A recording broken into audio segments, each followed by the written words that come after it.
So, Vinicius Junior to Arsenal, അതിൻ്റെ probability is increasing and increasing. അങ്ങനെ ഒരു transfer നടക്കാനുള്ള പ്രോബബിലിറ്റി വളരെയധികം കൂടി വരുന്നുണ്ട് എന്നുള്ളത് ഒരു യാഥാർത്ഥ്യമാണ്. What is actually happening in between Real Madrid and Vinicius Junior? Vinicius ജൂനിയറും റയൽ മാഡ്രിഡും തമ്മിലുള്ള ആ ഒരു പ്രശ്നം എന്താണ് ഇവർ തമ്മിൽ സംഭവിക്കുന്നത്? ഇപ്പോൾ വേൾഡ് കപ്പ് കഴിഞ്ഞ് വിനീഷ്യസ് ജൂനിയറൊക്കെ കംപ്ലീറ്റ്ലി വെക്കേഷനിലാണ്. വിനീഷ്യസ് ബെല്ലിംഗാം പിന്നെ തുടങ്ങിയ കുറച്ച് പേരൊക്കെ വാൽവെർദെ, ആർദെ ഗൂളർ ഇങ്ങനെ വേൾഡ് കപ്പിൽ നേരത്തെ പുറത്തായവരാണ് ഇവിടെ വന്ന് ജോയിൻ ചെയ്തിട്ടുള്ളത്. ഹോസെ മൊറീനോൻ്റെ അണ്ടറിൽ ഇപ്പോൾ മറ്റേ ഫ്രണ്ട്ലീസൊക്കെ കളിക്കുന്നുണ്ട്. 2-2 എന്നുള്ള സ്കോറിന് ഫിയറൻറ്റോനായിട്ട് ഒരു 2-2 എന്നുള്ള സ്കോറിന് ഡ്രോ ആയി. എൻട്രിക്കൊക്കെ ഇറങ്ങിയിട്ടുണ്ട്. എൻട്രിക്ക് ഗോൾ സ്കോർ ചെയ്തിട്ടുണ്ട്. എൻട്രിക്ക് അങ്ങനെ അധികം ഇതിന് പോയിട്ടില്ല. എൻട്രിക്ക് വന്ന് ജോയിൻ ചെയ്തിട്ടുണ്ട്. പക്ഷേ വിനി ഇതുവരെ ജോയിൻ ചെയ്തിട്ടില്ല. അപ്പോൾ എന്താണ് in between Vinicius junior and Real Madrid happening? എന്താണ് ഇവർ തമ്മിൽ ഇടയിൽ നടക്കുന്നത് എന്നുള്ള കാര്യം പറയാൻ താല്പര്യമുണ്ടെങ്കിൽ ജസ്റ്റ് പിന്നെ എൻ്റെ കോണ്ടന്റും കാര്യങ്ങളും ഇഷ്ടമാണെങ്കിൽ ചാനൽ ജസ്റ്റ് ഒന്ന് സബ്സ്ക്രൈബ് ചെയ്തിട്ടോ. സോറി. അപ്പോൾ എന്താണ് ഇവർ തമ്മിൽ നടക്കുന്നത് എന്ന് പറഞ്ഞു കഴിഞ്ഞാൽ ആക്ച്വലി ഇതൊരു റയൽ മാഡ്രിഡിൻ്റെ ഭാഗത്തു നിന്നും ഒരു ചെറിയ മിസ്റ്റേക്ക് പറ്റിയിട്ടുണ്ടോ എന്നുള്ളതൊരു ചോദ്യമാണ്. ഓക്കെ, കാരണം വേറെ ഒന്നുമല്ല, Kylian Mbappe is coming to Real Madrid. P S സിയുടെ കോൺട്രാക്ട് കംപ്ലീറ്റ്ലി റയൽ മാഡ്രിഡ് എംബാപ്പയുടെ അവിടെ കഴിഞ്ഞു. 2026 വരെയായിരുന്നു, 2024 വരെയായിരുന്നു അവിടെ പുള്ളിക്ക് കോൺട്രാക്ട് ഉണ്ടായിരുന്നു. 2022 പുള്ളിയുടെ ഒരു കോൺട്രാക്ട് കഴിഞ്ഞു. പിന്നെ 2 വർഷത്തേക്ക് പുള്ളി അവിടെ എക്സ്റ്റെൻഡ് ചെയ്തു അതിഭീകര മണിയിൽ. പക്ഷേ പിന്നെ അത് കഴിഞ്ഞ് PSG ലൂയിസ് എൻട്രിക്കേക്ക് എംബാപ്പയോട് തുടരണമെന്ന് വലിയ നിർബന്ധമൊന്നുമില്ല. ഓക്കെ, അതുകൊണ്ട് തന്നെ PSG അതിനും എല്ലാം തയ്യാറായില്ല. അത് കഴിഞ്ഞ് ലൂയിസ് എൻട്രിക്കേൻ്റെതായുള്ള ഒരു പ്ലാൻ ഉണ്ടായിരുന്നു. ആ ഒരു പ്ലാനിൽ നമ്മൾ കോൺസിക്യൂട്ടീവായിട്ട് 2 തവണ ചാമ്പ്യൻസ് ലീഗ് അടിച്ച് നമ്മൾ കണ്ടു. അവർ ചരിത്രത്തിൽ ആദ്യമായിട്ട് UCL ചാമ്പ്യൻസ് ആയി. അത് നമ്മൾ കണ്ടു. പിന്നെ വീണ്ടും ചാമ്പ്യൻസ് ആയത് കണ്ടു. അപ്പോൾ ആ ഒരു പ്ലാൻ അവിടെ വർക്കായി. അതല്ലേ അപ്പോൾ പറയാൻ വന്നത്. Mbappe is coming to Madrid. Okay, മാഡ്രിഡിലോട്ട് വരുന്നുണ്ട്. പുള്ളിയുടെ ചെറുപ്പം തൊട്ടുള്ള സ്വപ്നമാണ് എംബാപ്പെ എന്ന് പറയുന്നതിന്. ക്രിസ്ത്യാനോ റൊണാൾഡോനെ ഐഡലൈസ് ചെയ്യുന്ന ഒരാളാണ്, അതൊക്കെ നമുക്കറിയാം. പുള്ളി അപ്പോൾ അതുകൊണ്ട് തന്നെ റയൽ മാഡ്രിഡിലോട്ട് വരണം എന്ന് ആഗ്രഹമുള്ള ഒരാളാണ്. 2022 അതിഭീകരമായിട്ടുള്ള റൂമേഴ്സ് ഉണ്ടായിരുന്നു വരും എന്നുള്ളത്. പക്ഷേ പുള്ളി PSG വമ്പൻ ഓഫർ വെച്ചപ്പോൾ 2 വർഷം കൂടിയും അവിടെ എക്സ്റ്റെൻഡ് ചെയ്തു എന്നുള്ളതാണ് യാഥാർത്ഥ്യം. പക്ഷേ അതൊക്കെ കഴിഞ്ഞു. പിന്നെ പെരസുമായിട്ട് നല്ല ടേംസിൽ തന്നെ അതിന് റിലേഷൻഷിപ്പിലായിരുന്നു പുള്ളി വരാമെന്ന് സമ്മതിച്ചു. അങ്ങനെ എംബാപ്പെ വരുന്ന സമയത്ത് പുള്ളി അവിടെ ഭീകര സാലറി ആയിരുന്നു. അത്യാവശ്യം നല്ല സാലറി ഉണ്ട്. 50 മില്യൻ്റെ മുകളിലൊക്കെ ഉണ്ട് പെർ ഇയർ എന്നൊക്കെ പല റിപ്പോർട്ടുകളും വരുന്നുണ്ടായിരുന്നു. അപ്പോൾ അത്രയും സാലറിന്ന് റയൽ മാഡ്രിഡ് എന്തായാലും അത്രയൊന്നും കൊടുക്കില്ല. ഓക്കെ, റയൽ മാഡ്രിഡിന് അത്രയും കാശ് കൊടുക്കേണ്ട ആവശ്യമൊന്നുമില്ല. പക്ഷേ ബട്ട് സ്റ്റിൽ റയൽ മാഡ്രിഡ് ഒരു മോശമില്ലാത്ത അത്യാവശ്യം കുഴപ്പമില്ലാത്തൊരു സാലറി അവർ എംബാപ്പയുടെ ഏജൻറ്റും അഡ്വക്കേറ്റ്സ് ടീംസും പിന്നെ അതുപോലെ തന്നെ റയൽ മാഡ്രിഡും തമ്മിൽ അവർ പരസ്പരം നെഗോഷിയേറ്റ് ചെയ്ത് നല്ലൊരു സാലറി തന്നെ പിടിച്ചു. നല്ലൊരു സാലറി എംബാപ്പയ്ക്ക് കൊടുത്തു. അത് വിനീഷ്യസ് ജൂനിയറിനെക്കാട്ടും സാലറിയാണ്. ആക്ച്വലി റയൽ മാഡ്രിഡ് പ്ലേയേഴ്സിൽ ആ ഒരു സമയത്ത് ആ ഒരു സ്ക്വാഡിലുള്ള പ്ലേയേഴ്സിൽ ഏറ്റവും കൂടുതൽ സാലറി ഉള്ളത് എംബാപ്പയ്ക്കായിരുന്നു ആക്ച്വലി. ഓക്കെ, എംബാപ്പയ്ക്കാണ് ഇപ്പോൾ കറൻറ്റ്ലി. പിന്നെയാണ് അലാബ, ബെല്ലിംഗാം, വിനിയൊക്കെ താഴേക്ക് വരുന്നത്. ടോപ്പ് 3 എടുത്ത് കഴിഞ്ഞാൽ വിനി ഉണ്ട് അവിടെ. അപ്പോൾ ഇങ്ങനത്തെ ഒരു പ്ലെയർ വരുന്ന സമയത്ത് എംബാപ്പെ എന്ന് പറയുന്ന ഒരു സ്റ്റാർ മെറ്റീരിയലാണ്. വിനീഷ്യസ് ജൂനിയർ എന്ന് പറയുന്നത് ഒരു സെയിം ലെവലിൽ ഒരു സ്റ്റാർ മെറ്റീരിയൽ ആയിട്ടുള്ള ഒരു പ്ലെയർ തന്നെയാണ്. അത് യാതൊരു വിധ ഡൗട്ടുമില്ല. 2 ചാമ്പ്യൻസ് ലീഗ് അടിച്ചതിൽ വളരെ ഇമ്പോർട്ടൻ്റ് ആയിട്ടുള്ള റോള് വിനീഷ്യസ് ജൂനിയർ ഉണ്ട്. ലാസ്റ്റ് ചാമ്പ്യൻസ് ലീഗ് അടിച്ചതിൽ വളരെ ഹീറോയിക് റോൾ ഉണ്ട്. ബാലൻഡിയോർ ഡിസേർവിംഗ് ആയിട്ടുള്ള റോളാണ്. അതൊക്കെ നമുക്കറിയാം. പക്ഷേ അൺഫോർച്ചുനേറ്റ്ലി ബാലൻഡിയോർ കിട്ടിയില്ല. അതെന്താണ് അതിൻ്റെ ബാക്ക് സ്റ്റേജിൽ നടന്നതെന്നുള്ള കാര്യമൊക്കെ നമുക്കറിയാം. അതിനെക്കുറിച്ച് കൂടുതൽ ഞാൻ ഡിസ്കസ് ചെയ്യുന്നില്ല. അപ്പോൾ ഈ ഒരു വിനീഷ്യസ് ജൂനിയർ എംബാപ്പെ വന്ന സമയത്ത് വിനീഷ്യസ് ജൂനിയർ കോൺട്രാക്റ്റും കാര്യങ്ങളൊക്കെ ഈ എംബാപ്പെ വരുന്നതിന് മുമ്പേ പറഞ്ഞ് സെറ്റാക്കി വെക്കണമായിരുന്നു റയൽ മാഡ്രിഡ് എന്ന് പറയുന്നത്. അവിടെയാണ് റയൽ മാഡ്രിഡിന് മിസ്റ്റേക്ക് പറ്റിയെന്ന് ഞാൻ ഉദ്ദേശിച്ചത്. ആക്ച്വലി എംബാപ്പെ എന്ന് പറയുന്നൊരു പ്ലെയർ വന്നല്ലോ. അപ്പോൾ വിനീഷ്യസ് ജൂനിയർ അവിടെ ഓൾറെഡി ഉണ്ട്. അത്രയും സ്റ്റാർ മെറ്റീരിയലാണ് അവിടെ ഉള്ളത്. അപ്പോൾ പുള്ളിക്ക് അതിൽ കൂടുതൽ സാലറി കിട്ടുന്ന സമയത്ത് വിനീഷ്യസ് ജൂനിയറിന് ഓഫ് കോഴ്സ് മൈൻഡിൽ വരില്ലേ?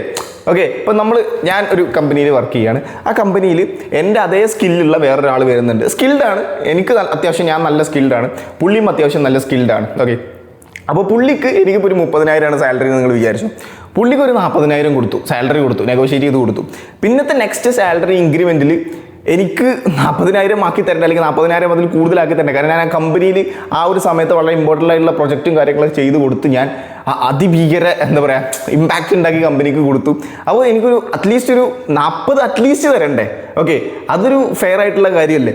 അതുപോലെ അപ്പോൾ വിനീഷ്യസ് ജൂനിയറും ചോദിക്കുകയാണ്, അവിടെ എംബാപ്പയ്ക്ക് അങ്ങനെ കൊടുത്തുന്നുണ്ടെങ്കിൽ 2 ചാമ്പ്യൻസ് ലീഗിൽ വളരെ ഇമ്പോർട്ടൻ്റ് ആയിട്ടുള്ള റോള്. അപ്പോൾ കറണ്ട് റയൽ മാഡ്രിഡിൻ്റെ സ്റ്റാർ എംബാപ്പെ എന്ന് പറയുന്നത് റയൽ മാഡ്രിഡിനെ സത്യം പറഞ്ഞാൽ ഒരു പ്രാവശ്യം നല്ല പോലെ ഒന്ന് മൂഞ്ചിച്ചിട്ടുണ്ട്. ഓക്കെ, അതൊരു യാഥാർത്ഥ്യമാണ്, നമുക്ക് എല്ലാവർക്കും അറിയാതെ. ഓക്കെ, അപ്പോൾ അങ്ങനത്തെ ഒരു പ്ലെയറിന് ഇങ്ങനെ കൊടുത്തുന്നുണ്ടെങ്കിൽ എന്തുകൊണ്ട് എനിക്കെന്ന് പറഞ്ഞാൽ ഞാൻ ഈ ക്ലബിന് വേണ്ടി എന്നും കൊടുക്കുന്ന ഒരാളാണ് എന്നുള്ളൊരു ചോദ്യം വിനീഷ്യസ് ജൂനിയറിന് വന്നു കഴിഞ്ഞാൽ വിനീഷ്യസ് ജൂനിയർ ചോദിച്ചു കഴിഞ്ഞാൽ റയൽ മാഡ്രിഡിന് എന്ത് ഉത്തരമാണ് പറയാനുള്ളത്? ഓക്കെ, എംബാപ്പയുടെ സെയിം വാല്യൂ ഉള്ള പ്ലെയറാണ്. ചാമ്പ്യൻസ് ലീഗിൽ വിനീഷ്യസ് ജൂനിയറിൻ്റെ ഇമ്പോർട്ടൻസ് എത്രത്തോളമാണ് റയൽ മാഡ്രിഡ് എന്നുള്ള കഴിഞ്ഞ സീസണിൽ നമ്മൾ കണ്ടത്. എംബാപ്പെ ഒന്ന് മാറി എന്നപ്പോൾ വിനി കംപ്ലീറ്റ്ലി ക്യാരി ചെയ്തു റയൽ മാഡ്രിഡിനെ. ഓക്കെ, ബയൺ മ്യൂണിക്കിനെതിരെയാണ്, പക്ഷേ എന്നാലും ബട്ട് സ്റ്റിൽ ബയൺ മ്യൂണിക്കിനെതിരെയും അദ്ദേഹത്തിന് ഒരു ഗോൾ കോൺട്രിബ്യൂഷൻ ഉണ്ട്. Okay, it's A reality. അപ്പോൾ വിനീഷ്യസ് ജൂനിയറിന് റയൽ മാഡ്രിഡിലെ ഇമ്പോർട്ടൻസ് എന്താണെന്ന് നമുക്ക് വളരെ കൃത്യമായിട്ട് അറിയാം. എന്തുകൊണ്ട് പുള്ളിക്ക് കൊടുക്കുന്ന അത്ര സാലറി എനിക്ക് തന്നുകൂടാ എന്നുള്ള ചോദ്യം വിനീഷ്യസ് ജൂനിയർ ചോദിച്ചു കഴിഞ്ഞാൽ എന്ത് റിപ്ലൈ പറയും വരും? റയൽ മാഡ്രിഡ് ആണെന്നുണ്ടെങ്കിൽ 22 മില്യൺ പ്ലസ് ഇമേജ് പ്രോഫിറ്റ് അങ്ങനെ കുറച്ച് കാര്യങ്ങളുണ്ട്, ബോണസ് കാര്യങ്ങളൊക്കെ ഉണ്ട്. ആ ഒരു കാര്യമാണ് കറന്റ് ഇപ്പോൾ അവിടെ വെച്ചിട്ടുള്ളത്. എംബാപ്പയ്ക്ക് ടോട്ടലി എല്ലാം കൂടെ കൂട്ടുന്ന സമയത്ത് 30 മില്യൺ വരുന്നുണ്ട്. വിനീഷ്യസ് ജൂനിയറിന് ഇപ്പോൾ എല്ലാം കൂടെ കൂട്ടുന്ന സമയത്ത് പെർ ഇയർ 26-27 ആ ഒരു റേഞ്ചിലാണ് ഇപ്പോൾ അവർ വെച്ച കോൺട്രാക്ട് എക്സ്റ്റൻഷൻ എന്ന് പറയുന്നത്. അപ്പോൾ വിനീഷ്യസ് ജൂനിയർ അതിൽ കൂടുതൽ വേണം. ഡിസേവിങ് അല്ലേ? ഓക്കെ, എനിക്കറിയില്ല, എൻ്റെ ഒരു അഭിപ്രായത്തിൽ പുള്ളി അത് അവിടെ ഡിസേവിങ് ആണ്. പക്ഷേ ചിലപ്പോൾ മേ ബി അവർക്ക് ഇത്രയും സാലറി കൊടുക്കുന്നതിൽ എന്തെങ്കിലും മറ്റേ റൂൾസ് അങ്ങനെ കാര്യങ്ങളൊക്കെ ഉണ്ടാവട്ടോ, മേ ബി ഉണ്ടാവാം, അതറിയില്ല. ബട്ട് സ്റ്റിൽ ആ ഒരു കാര്യത്തിൽ റയൽ മാഡ്രിഡ് അവിടെ ഒരു പരിഹാരം കണ്ടെത്തണമായിരുന്നു. ഫ്യൂച്ചറിൽ ഇങ്ങനെ ഒരു പ്രശ്നം വരുന്നത്, ഫ്ലോറന്റീനോ പെരസ് എന്ന് പറയുന്നത് ഫ്യൂച്ചറിസ്റ്റിക് ആയിട്ട് ഭയങ്കരമായിട്ട് കാണുന്ന ഒരാളാണ്. അതുകൊണ്ടാണ് ഇത്രയും യങ് ടാലൻസ് റയൽ മാഡ്രിഡിൽ ഉള്ളത്. അപ്പോൾ എന്തുകൊണ്ട് അത് അവിടെ ഫ്യൂച്ചറിസ്റ്റിക് ആയിട്ട് ഫ്ലോറന്റീനോ പെരസ് കണ്ടില്ല? അവിടെയാണ് പെരസിന് മിസ്റ്റേക്ക് പറ്റിയെന്ന് ഞാൻ ഉദ്ദേശിച്ചത്. ഓക്കെ, അപ്പോൾ ആ ഒരു കാര്യം അത് വിനിയുടെ ഭാഗത്ത് നിന്ന് ചിന്തിച്ച് കഴിഞ്ഞാൽ അങ്ങനെയാണ്. പക്ഷേ പെരേസിൻ്റെ ഭാഗത്ത് നിന്ന് ചിന്തിച്ച് കഴിഞ്ഞാൽ നിനക്ക് അതിനുള്ള വകുപ്പൊന്നും ഇല്ല എന്നുള്ളത് ഒരിക്കലും ഇല്ല. വിനി ഡിസേവിങ് ആണ് എന്നുള്ളതാണ് എൻ്റെ അഭിപ്രായം. അറ്റ്ലീസ്റ്റ് എംബാപ്പയുടെ അത്രയും സാലറി ഡിസേവിങ് ആണ് വിനീഷ്യസ് ജൂനിയർ. ആ ഒരു കാര്യത്തിനാണ് വിനീഷ്യസ് ജൂനിയർ ആക്ച്വലി ഇപ്പം നല്ല പോലെ പുഷ് ചെയ്യുന്നത്. ഓക്കെ, ആഴ്സണലാണെന്നുണ്ടെങ്കിൽ കിട്ടിയ ഗ്യാപ്പ് അവർ മുതലാക്കാൻ നിൽക്കുക. വിനീഷ്യസ് ജൂനിയർ 2027 വരെയാണ് വിനീഷ്യസ് ജൂനിയറിൻ്റെ കോൺട്രാക്റ്റ് ഉള്ളത്. ഓക്കെ, വിനീഷ്യസ് ജൂനിയർ പോവില്ല എന്ന് തന്നെയാണ് എൻ്റെ വിശ്വാസം ഇപ്പോഴും. Still okay, to be frank പറയാലോ, എൻ്റെ വിശ്വാസം ഇപ്പോഴും വിനീഷ്യസ് ജൂനിയർ പോവില്ല എന്ന് തന്നെയാണ്. അപ്പോൾ 2027 വരെയാണ് കോൺട്രാക്ട് ഉള്ളത്. ഇപ്പോൾ 2026 ഇപ്പോൾ വിനീഷ്യസ് ജൂനിയർ കോൺട്രാക്ട് എക്സ്റ്റെൻഡ് ചെയ്തില്ല എന്നുണ്ടെങ്കിൽ നെക്സ്റ്റ് സീസണിൽ വിനീഷ്യസ് ജൂനിയർ ഫ്രീ ഏജന്റ് ആയിട്ട് പോകും. അതായത് റയൽ മാഡ്രിഡ് 5 പൈസ കിട്ടില്ല, വിനീഷ്യസിന് വേണ്ട ടീമിലോട്ട് അവന് വേണമെങ്കിൽ പോവാം. എവിടെ നിന്നാണ് വീട് അങ്ങോട്ടേക്ക് പോവാം. അപ്പോൾ ആ ഒരു റിസ്ക് റയൽ മാഡ്രിഡ് എന്തായാലും എടുക്കില്ല. ഇപ്പോൾ കോൺട്രാക്ട് എക്സ്റ്റെൻഡ് ചെയ്തില്ല എന്നുണ്ടെങ്കിൽ സെല്ല് ചെയ്യും. കാരണം അതിഭീകര മാർക്കറ്റ് വാല്യൂ ഉള്ളൊരു പ്ലെയറാണ്. 150 മില്യൺ ആണ് മാർക്കറ്റ് വാല്യൂ. ചോദിക്കുന്ന കാശ് പല ടീമും തരും. അത്രയും ക്വാളിറ്റി ഉള്ളൊരു പ്ലെയറാണ് വിനീഷ്യസ് ജൂനിയർ എന്ന് പറയുന്നത്. സോ ആ ഒരു കാര്യത്തിൽ റയൽ മാഡ്രിഡ് റിസ്ക് എടുക്കില്ല. ഇപ്രാവശ്യം കോൺട്രാക്ട് എക്സ്റ്റെൻഡ് ചെയ്തില്ലെങ്കിൽ കൊടുക്കാനുള്ള എല്ലാ ചാൻസും കാണുന്നുണ്ട്. അവിടെ ആഴ്സണലാണെന്നുണ്ടെങ്കിൽ കഴുകന്മാരെ പോലെ നീ ചോദിച്ച സാലറി ഒക്കെ നമുക്ക് തരാം, നമ്മളിപ്പോൾ അതിനുള്ള വകുപ്പൊക്കെ ഉണ്ട്. നമുക്ക് ചാമ്പ്യൻസ് ലീഗാണ് ലക്ഷ്യം. ചാമ്പ്യൻസ് ലീഗിൽ നീ അതിഭീകര പെർഫോമൻസ് എടുക്കാൻ, നിന്നെ വെച്ച് നമുക്ക് അതിഭീകര പ്ലാൻ ഉണ്ട്. നെയ്മറിനെ PSG ബാഴ്സലോണിൽ നിന്നും റാഞ്ചിയതുപോലെ കഴുകന്മാരെ പോലെ റാഞ്ചിക്കുന്നുണ്ട്. അത്രയും ഹ്യൂജ് വലിയ ട്രാൻസ്ഫർ ആയിരിക്കും എന്നല്ല ഞാൻ പറയുന്നത്. 222 മില്യൺ ആ ഒരു ട്രാൻസ്ഫർ ഇപ്പോഴും ആർക്കും എത്തിക്കാൻ പറ്റില്ല. 2017 സാധനം എമ്മാതിരി അവറ വിളിച്ച ട്രാൻസ്ഫർ ആണ് അതൊക്കെ. പോട്ടെ, അത്രയും ഹ്യൂജ് ട്രാൻസ്ഫർ ആവില്ല. പക്ഷേ ഒരു 150 മില്യൺ 160 മില്യൺ വിനീഷ്യസ് ജൂനിയറിന് വേണ്ടി ചിലവഴിക്കും. അതിന് ചിലവഴിക്കാൻ ആഴ്സണൽ റെഡിയാണ് എന്ന് തന്നെയാണ് പേഴ്സണലി എനിക്ക് തോന്നുന്നത്. അവർക്ക് ഇപ്പോൾ ലെഫ്റ്റ് വിങ്ങിൽ ട്രൊസാർഡാണുള്ളത്. ഇപ്പോൾ വിനീഷ്യസ് ജൂനിയർ കൊണ്ടുപോയി നല്ലൊരു ക്രിയേറ്റീവ് പ്ലെയറാണ്.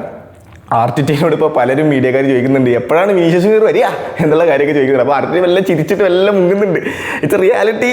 വിനീഷ്യസ് ജൂനിയർ ആഴ്സണൽ ടോക്ക് നടക്കുന്നുണ്ട് എന്നുള്ളത് യാഥാർത്ഥ്യമാണ്. അതിപ്പോൾ ഒരു 38% ഇൻക്രീസ് ചെയ്തിട്ടുണ്ട് പോകാനുള്ള ചാൻസ് എന്നുള്ളത്. പക്ഷേ വിനി റയൽ വിട്ട് പോകരുതേ. ടു ബി ഫ്രാങ്ക് പറയാലോ, റയൽ റൊണാൾഡോ കഴിഞ്ഞതിന് ശേഷം, ടു ബി ഫ്രാങ്ക് എനിക്ക് എൻ്റെ കാര്യം പറയാലോ, റൊണാൾഡോ കഴിഞ്ഞതിന് ശേഷം റയലിൻ്റെ ഓരോ മാച്ചസും കാണാൻ എന്നെ ഒരു ലിങ്കിങ് പോയിന്റ് എന്ന് പറയുന്നത് വിനീഷ്യസ് ആണ്. എംബാപ്പയെക്കാട്ടിലും ലിങ്കിങ് പോയിന്റ് പറയുന്നത് വിനീഷ്യസ് ആണ്.